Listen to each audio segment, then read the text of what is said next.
Lectura del Santo Evangelio según San Lucas. En aquel tiempo, algunos hombres fueron a ver a Jesús y le contaron que Pilato había mandado matar a unos galileos mientras estaban ofreciendo sus sacrificios. Jesús les hizo este comentario: ¿piensan ustedes que aquellos galileos, porque les sucedió esto, eran más pecadores que todos los demás galileos? Ciertamente que no. Y si ustedes no se arrepienten, perecerán de manera semejante. Y aquellos 18 que murieron aplastados por la torre de Siloé, ¿piensan acaso que eran más culpables que todos los demás habitantes de Jerusalén? Ciertamente que no.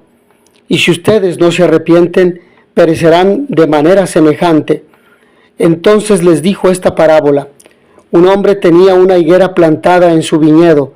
Fue a buscar higos y no los encontró. Dijo entonces al viñador: mira, durante 3 años seguidos he venido a buscar higos en esta higuera y no los he encontrado. Córtala. ¿Para qué ocupa la tierra inútilmente?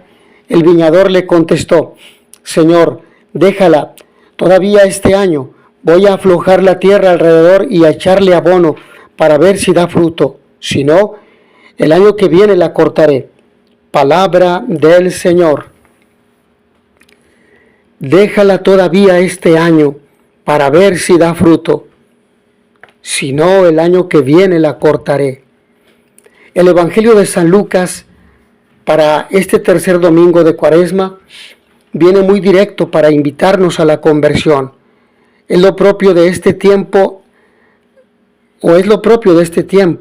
en la composición de los textos que nos ofrece la liturgia. Déjala todavía este año. Es como si el Señor Jesús intercediera por nosotros ante el Padre. El Señor Jesús como sacerdote que presenta ante Dios esta solicitud ante el Padre. Dales la oportunidad, Padre. Déjame, les predico un poco más. Déjame, estoy un poco más con ellos para ver si se arrepienten y dejan su mala conducta. En este tiempo la liturgia se nutre de textos que llevan siempre una invitación a la conversión y o a madurar decisiones flojas, la mediocridad, el desánimo. Este objetivo es práctico en cualquier época del año, pero en el tiempo de Cuaresma se integra en la predicación de Jesús y de los apóstoles, y especialmente en el tiempo de la Semana Santa y de la Pascua. Dado el estilo de cómo desarrollamos las celebraciones en general, se hace con un grupo indeterminado. Hay grupos que desarrollan el rito con participación plena. En este caso se hace con mucha lucidez. De todas formas, cada participante recibirá la gracia de Dios, que es su misericordia.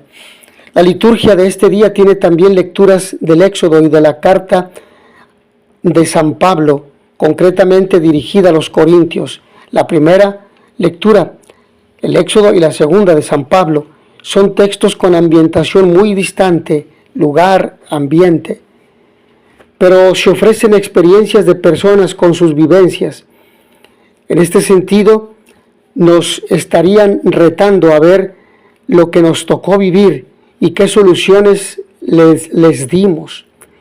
Todo mirando al reto de la conversión y crecimiento que Jesús nos pide, dispuesto a ayudarnos si con Él establecemos confianza. El Evangelio de San Lucas en esta ocasión termina con una parábola, como todas las del Señor, llena de luz, tal vez sin ofender.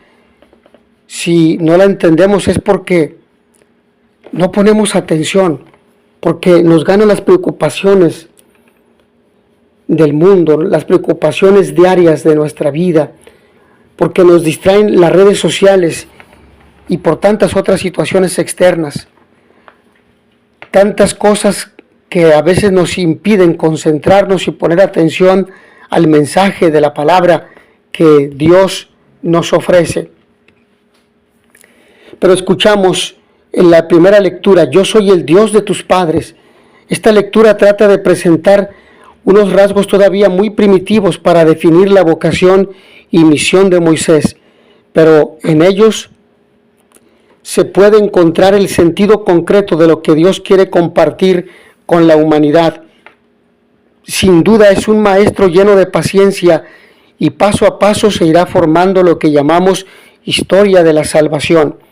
Quien acepta la mano de Dios, sin duda que se llenará de sentido de la vida y de una misericordia a toda prueba. Digo una cosa que me parece importante. Es tan clara la misericordia y la bondad divinas que con la humanidad que a lo largo de la historia que conocemos solo se pueden contemplar gestos generosos del Padre. Partimos de esta experiencia que para nosotros, si no nos mueve demasiado, es por otros motivos. No queremos ver rutinas en la fe, ignorancias. Nos hacemos como de la vista gorda. El texto que nos presenta Moisés como pastor que lleva el rebaño más allá del desierto, hasta el monte Horeb, el monte de Dios. Y el Señor se le aparece en una llama que ardía saliendo de un zarzal sin consumirse. La llamada de Dios y la respuesta de Moisés son un momento de encuentro e inicio de lo que venga. Moisés, Moisés, heme aquí, no te acerques y quítate las sandalias, el lugar que pisas es santo. Entonces Dios se presenta como el Dios de los padres. Todo supone una continuidad familiar y del pueblo de Israel, y le sigue una preocupación paternal al ver al pueblo sufrir y querer solución para los problemas que se presentan. Para ello, nada mejor que sacar al pueblo de Egipto y llevarlo a la tierra que emana leche y miel. En resumen, este es el plan de Dios. Viendo los males que el pueblo está sufriendo, colaborar con ellos buscando soluciones en la medida en que se dejen y fortaleciendo a los que tengan este carisma, esta madera de líderes. En cualquier situación, la misericordia de Dios siempre estará dispuesta. Y si sacó de Egipto a Israel, ¿qué no podrá hacer hoy y siempre en personas, familias, grupos? ¿Qué no podrá hacer Dios con nosotros? El que nos creó a su imagen y semejanza, ¿qué no podrá hacer para reparar nuestros errores? Esta primera lectura, por tanto, nos recuerda cómo Moisés, llamado a conducir al pueblo, lo primero que necesita saber es el nombre de Dios para presentárselo a los israelitas. En su nombre va a comenzar su liberación. Para nosotros, Dios Padre es definitivo para descubrir la llamada de Jesús en su nombre para la conversión. La reconciliación es el abrazo con el Padre. La va pronunciando hasta la cruz. Es mucho amor como para ignorarlo, pasándolo por encima como un rito más. Así nunca saldremos de la esclavitud de Egipto. El que se crea seguro, cuídese de no caer. San Pablo, en la segunda lectura, en la predicación que dirige a los Corintios, como toda su predicación, es profunda y a la vez claridosa. Alguna gente se queja porque dice, ¿por qué hablas tan claro? ¿Por qué te fijas en la viga del prójimo ¿por qué te fijas en la paja del ojo ajeno y no en la viga que llevas en el tuyo? Sí, es verdad, pero San Pablo expresa, si no tienen quien les predique, ¿cómo se convertirán? Si no tienen quien les predique, ¿cómo conocerán la verdad del Evangelio? Si no tienen quien les predique, ¿cómo conocerán el llamado que Dios les hace para la conversión? Por ello, es importante reconocer en ellos su sabiduría como todo humano expuesto a caer en la tentación y a la vez en la complicidad de vivir una cultura infectada. Podemos resumir el texto que queremos comentar en 3 puntos. Primero, hace referencia en primer lugar al bautismo, el paso por el agua como liberación de la esclavitud del pecado. Sin duda que el paso por el Mar Rojo fue fue de gran impacto que a todos dejó impresionados. Pero cuando a uno le conceden un milagro siempre quiere más y que se lo sirvan en bandeja, es decir, como él quiere, si no vienen las protestas. Para eso nos trajo al desierto, para la reflexión de hoy, el pan espiritual y la roca que es Cristo, podemos aplicarlo a la Eucaristía. Lo sucedido en el desierto no fue aceptado por Dios. San Pablo aprovecha aquella actitud de los liberados de la esclavitud para recordar a los corintios algo de sus errores. Se sentó el pueblo para comer y beber y se levantaron para danzar. Fiestón, una gran fiesta. Ni forniquemos, ni tentemos al Señor, ni murmuremos. Parece que estas cosas no solo suceden en nuestros días. Por lo que en el tercer punto San Pablo resume, todo sucedió para advertencia nuestra. La gravedad de aquellas situaciones está en que no somos capaces de apreciar la misericordia del Señor y caemos en idolatrías y delirios de grandeza y fantasía y reclamamos con facilidad a Dios. Advierte San Pablo, el que cree estar en pie, mire, no caiga. El que cree estar en pie, tenga cuidado porque puede caer. Es decir, no se confíe a partir de sus propias fuerzas. La misericordia de Dios llega hasta el cuidado que el Padre tendrá de que no seremos tentados más allá de lo que podemos resistir. Por lo tanto, San Pablo propone un itinerario con todos sus trazados, todas sus líneas, búsquedas de pasos apropiados, incluso con reservas para las descomposturas, para lo que no funciona. Siempre alerta y apoyados en la compañía confiada de Jesús, que dejó una iglesia estructurada con tales finalidades. La predicación a los corintios tiene una referencia a la cultura que allí se iba gestando.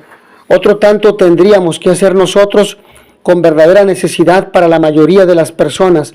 La situación, eso se dice, es difícil. Hay mucho que dialogar y no conviene andar deprisa. Los poderes autonómicos, las imposiciones de los que pueden, las modas, la ignorancia muy atrevida, etc. Está sucediendo que líderes de otro tiempo se echan para atrás y no quieren seguir ciertas aventuras, no se quieren aventurar por caminos nuevos. Uno tenía una higuera, y con esto concluimos esta reflexión, plantada en su viña. Por lo tanto, el evangelista San Lucas, conductor en este año del ciclo C, tal sea el buscador y narrador de las parábolas con las que Jesús ofrecía un instrumento práctico para llegar hasta la conciencia a la hora de la conversión. La parábola del Hijo Pródigo es una de las más admiradas y fuente de mucha inspiración, pero no nos toca ahora meditarla. San Lucas nos ofrece hoy la parábola de la higuera. Quería Jesús abrir la mente cerrada de aquellos que le escuchaban, pero no llegaban a ninguna consecuencia, rompiendo actitudes de pensamiento y acción en consonancia con el reino de los cielos.